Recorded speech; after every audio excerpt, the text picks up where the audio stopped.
Welcome to News 9 Live, and I'm Kartikeya Sharma, and I'm joined by Dr. Vinay Sahasrabudhe, who not only is a member of Parliament but also heads Indian Council of Cultural Relations. He also heads the Standing Committee of Parliament, which recently took up the issue of what is being taught to the children in terms of curriculum. And the committee came out with a report. It received more than 20,000 suggestions across India. So thank you very much for making time. And let me begin this interview by asking you, why did you choose this topic as the chairman of the committee? And broadly, why was the need to get into the issues of what should be taught and what shouldn't be taught? Well, basically, let me make it very clear that the agenda of the committee is decided very democratically. We talk to all our members, and whatever the suggestions come, on the basis of that, the agenda is decided. So it was not me alone, but the entire committee decided to take up this subject, especially in the light of the new education policy. Now that the NEP has come, new curriculum framework is going to be formulated, and on the basis of that, we will have new textbooks. So it is the right time to have kind of a hearing on the kind of textbooks that we should be having, their content, and also the presentation of the textbooks. So we touched upon practically a whole range of issues in this particular context. And basically, I believe the importance of this subject is for the very fact that textbooks have a key role in shaping up your mindset. They are a part of our living memory for maybe several decades thereafter. Even if you are out of the school, the textbook remains in your mind. That continues to impact your way of thinking. And therefore, textbooks are very critical, and for several years, I believe, the re-look at the textbooks perhaps had not happened. And therefore, we decided to have a relook. We examined all parameters of the content of textbook, and that is why we received such a tumultuous response of 20,000 suggestions. You surprisingly have used the word relook. You have not used the word revision. Yeah, perfect. So, whatever the term you use, you have to revisit the content of textbooks. And that is not only we are saying, the NCERT also keeps on doing this. But there is no structured mechanism, and we have pointed out in our report that there has to be a mechanism, because many a times people point out the mistakes and it takes years for them to rectify that mistake, which is unacceptable, totally unacceptable. The moment you receive a complaint about something which has been mentioned in a very wrong manner, and if you realize, and if the concerned committee of the experts and whosoever takes a call that yes, or decides or recognizes that it was a mistake, then you have to issue the erranda kind of, or the corrigendum, whatever you call it, immediately. Unfortunately, that system is not there, which is why generations after generations, we are being fed with a history which is not based on facts. So what sort of recommendations were made by your committee in terms of personalities, in terms of communities, and in terms of region? Well, basically, as it happens insofar as personalities are concerned, I believe there are personalities in our country, like for example, who took part in our freedom struggle. But unfortunately, they are not being mentioned properly. Such as? Many a times, Bhagat Singh, for example, has been mentioned as a terrorist kind of a person, or the mention to Chhatrapati Shivaji. And there are n number of examples how wrongly Chhatrapati Shivaji Maharaj's contribution has been portrayed. Some very scant references, inadequate references. Lachit Barphukan, I can tell you my own example. Till I visited Assam later when I was a college student, I hadn't heard the name of Lachit Barphukan, who definitely deserves a place of prominence in our history. Or let's take the example of Rani Kittur Channamma, or even Maharani Jhansi Lakshmi Bai, or the Rajendra Chola and his entire empire, or the Vijayanagar dynasty for that matter. Even Maharaja Ranjit Singh for that. Sir, is it to do with the comparison between ancient history, medieval history, Islam, Hinduism, or is it to do with history from Delhi's perspective, not taking into account the perspective of Deccan, perspective of South, perspective of East? I would say both. I mean, unfortunately, I don't know those eminent historians, quote unquote, about whom Arun Shauriji has very elaborately written through his books. I mean, they unfortunately presented a history which was, I would say, very partisan kind of, or very imbalanced insofar as various periods are concerned. Can you elaborate on the word partisan and imbalance? Yeah, partisan in the sense only a particular view is brought to you elaborately, Such not the as? other view. For example, let's take the example of Mughal Empire and so many kings and dynasties under the Mughal Empire. Well, we need to know about them, that is true. But then the other dynasties also require, because they were in fact fighting for their freedom. After all, Chhatrapati Shivaji Maharaj, and the very term he used was Swaraj, which was later on captured by Lokmanya Tilak also when he said Swaraj is my birthright. So Swaraj, which was the state of the people, indigenous people, their own state, their own regime, that was what Chhatrapati Shivaji Maharaj was fighting for. But unfortunately, the references to Chhatrapati Shivaji Maharaj, or for that matter, his descendants later on, Chhatrapati Sambhaji Maharaj, Maharani Tara Rani. I'll give you one classic example how partisanness is there and how our entire history is influenced by this kind of an approach. Maharani Tarabai of the Shivaji's dynasty, Chhatrapati Shivaji Maharaj dynasty, she was a warrior queen and she fought valiantly. And there is a samadhi kind of a thing, a memorial for her, which is in a very dilapidated manner, unattended near Satara in Maharashtra. We talk so much about Chhatrapati Shivaji Maharaj, and rightly so, but the very descendant of his family and a queen, a warrior queen, is ignored by us. Whereas Afzal Khan, when he came to meet Chhatrapati Shivaji Maharaj at Pratapgarh, he had some kind of a premonition and he was worried that he may not come alive. So, and history provides you all the evidence. He killed all his 62 wives. He had 62 wives and he killed all of them before he set out to meet with Chhatrapati Shivaji Maharaj. And at Golconda, Vijapur, you will have a Basad Beva ki Samadhi. It's a memorial for 62 widows. I don't know why were they called widows. And that is one of the monuments protected by the Archaeological Survey and National Monument Authority. Whereas Tararani is not protected and nobody even remembers about her. And nobody knows. Should I not call this a kind of a partisan approach? It is. For no reason. I mean, why did they take such a convoluted view? I don't know. But it is. And we are being told about a particular period, in this case, the medieval period. Or let's take the example of freedom movement.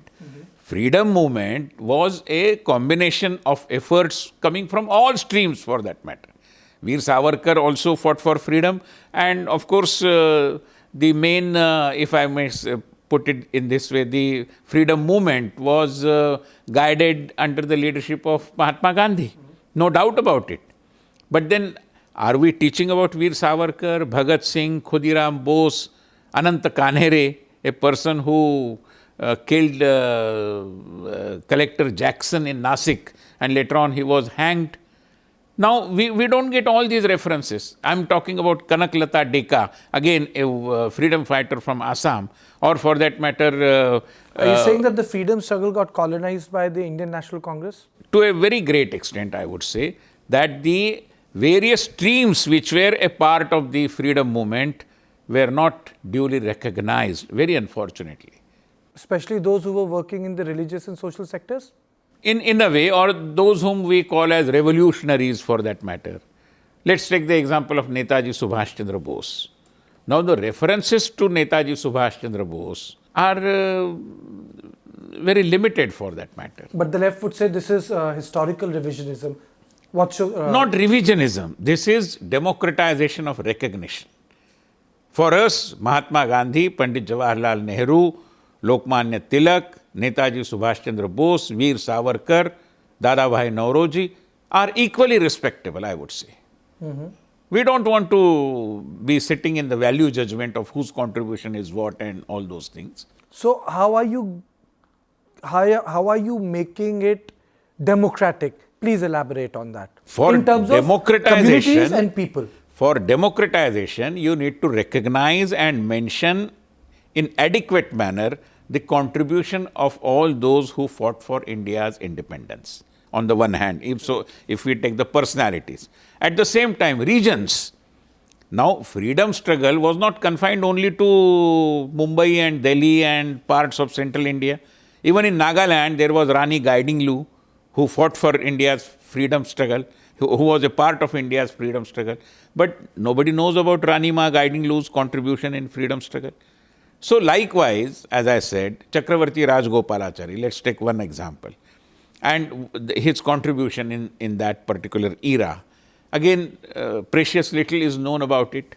So we would like to do justice to all those freedom fighters, and with every respect given to them and adequate importance also given to their contribution. Tell me, why should universities, or the school curriculum, before I get into the question of universities, get into religious studies? What purpose will they serve in context of skill and employment? See, education is not only for skill and employment. That is a significant, important part of education beyond doubt. But for that, we have vocational education as independent branch. Now we have skill education, which has to be given a due importance beyond doubt. But the sole purpose of education is to be able to be a good citizen, is to be able to understand whatever has happened in the past, whatever is happening in the present, and thereafter getting some kind of an idea about shaping our future.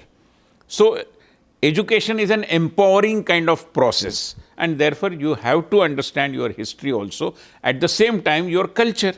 Now, culture goes along with our spirituality, and therefore all the spiritual streams that are there in India, not just one particular religion I am talking about, you need to, and this is not me only saying, this is not only the committee suggesting, there has been a ruling of the Supreme Court of India, Honorable Supreme Court, where they have elaborately suggested that religious education has to be there.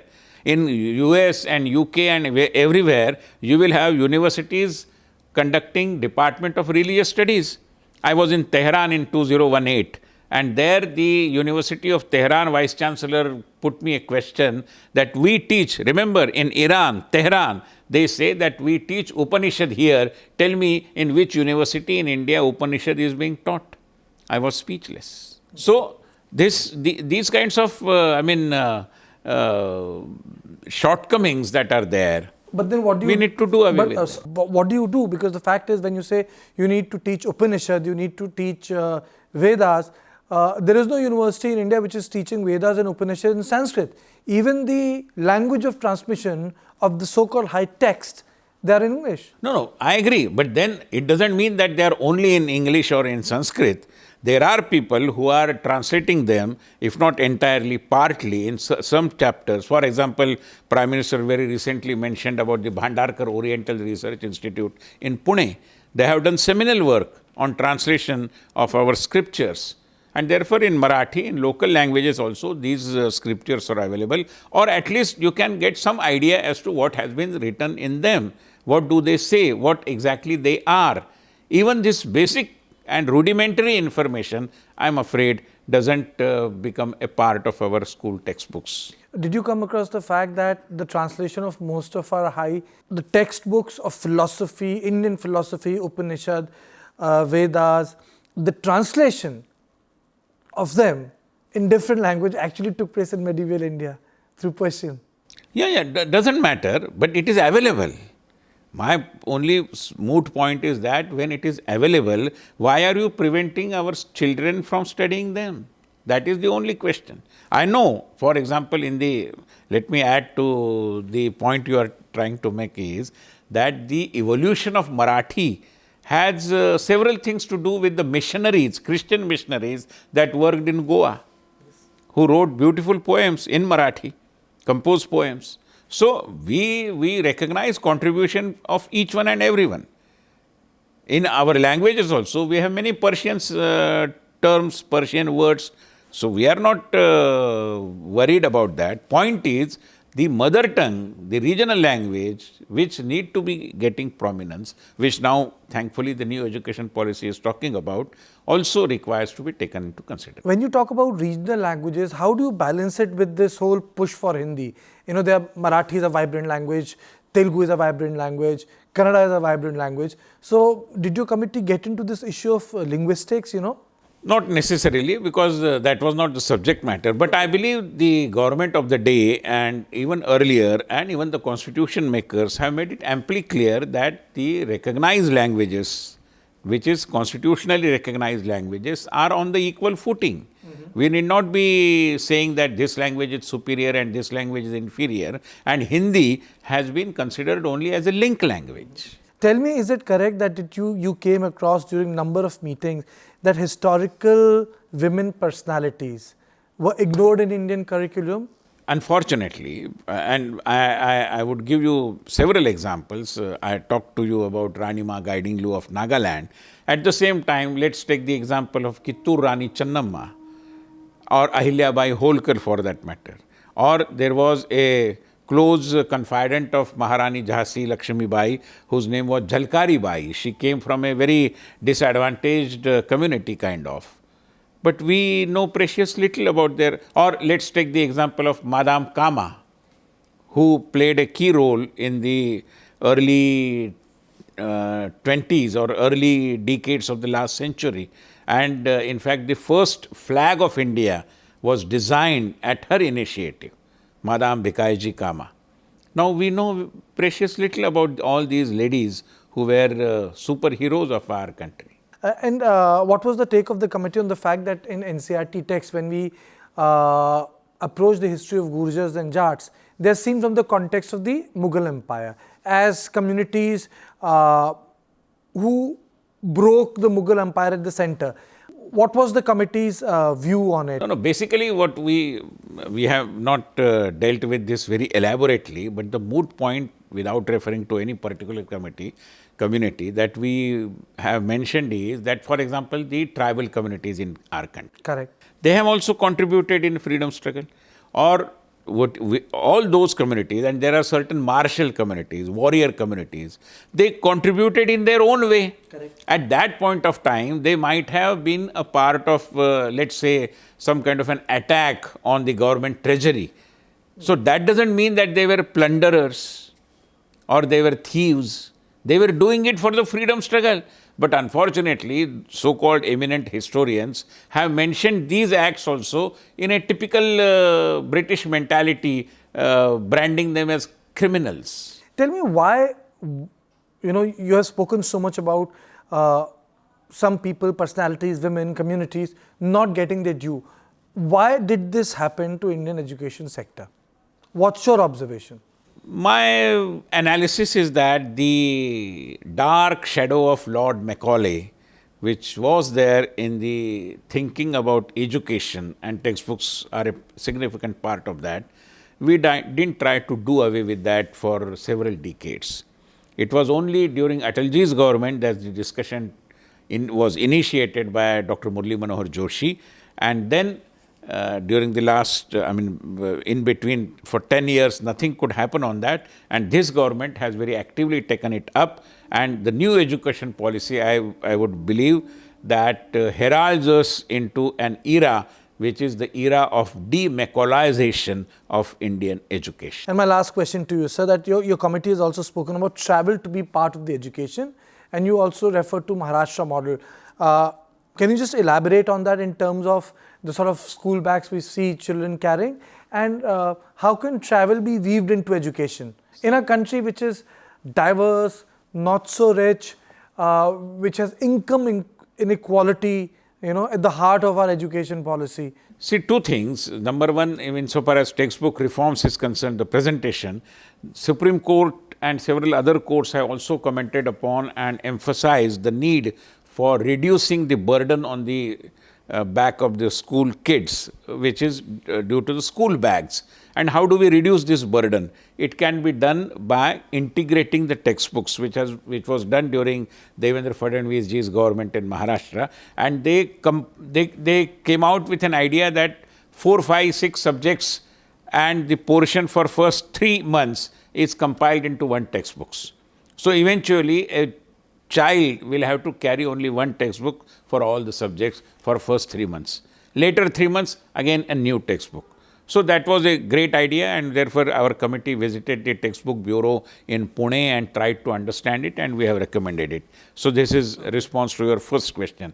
The second question, integrating travel. See, India is a country which cannot be understood simply by reading books and visiting websites. India is an experience. To understand that the diversity is in fact only the diverse manifestation of our innate unity, you have to move around, you have to travel, you have to meet with the people. Once we were in the Northeast, and the Northeastern Gaon Budha, to one of our journalists who was talking about mainstreaming repeatedly, he stopped him and told him, boss, the mainstream originates in hills and valleys, and we are the hill men, we are the mountain men. So we are the mainstream, not you.